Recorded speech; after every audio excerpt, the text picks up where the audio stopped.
অভয়ার মা, এই নামটার মধ্যে আজ শুধু একজন মায়ের পরিচয় নেই, আছে এক সমুদ্র যন্ত্রণা, এক পাহাড় সাহস আর এক আগুনের মতো প্রতিবাদ।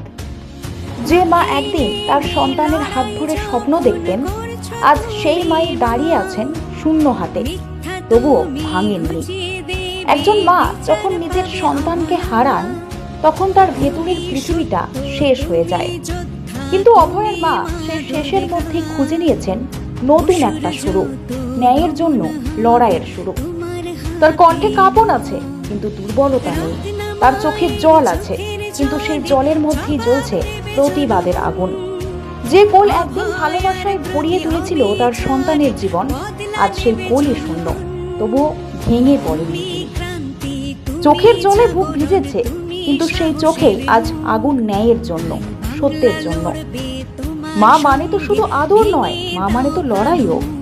নিজের সন্তানের জন্য পৃথিবীর বিরুদ্ধে দাঁড়ানোর শক্তি যার থাকে, তিনি অভয়ার মা। তার প্রতিটি শব্দে আছে যন্ত্রণা, কিন্তু সেই যন্ত্রণার মধ্যেই লুকিয়ে আছে প্রতিবাদের শক্তি। না, তিনি হার মানেননি, মাথা নত করেননি, বরং নিজের কষ্টকে শক্তিতে পরিণত করে তিনি লড়েছেন, যাতে আর কোনো মা এমন শূন্যতা অনুভব না করেন।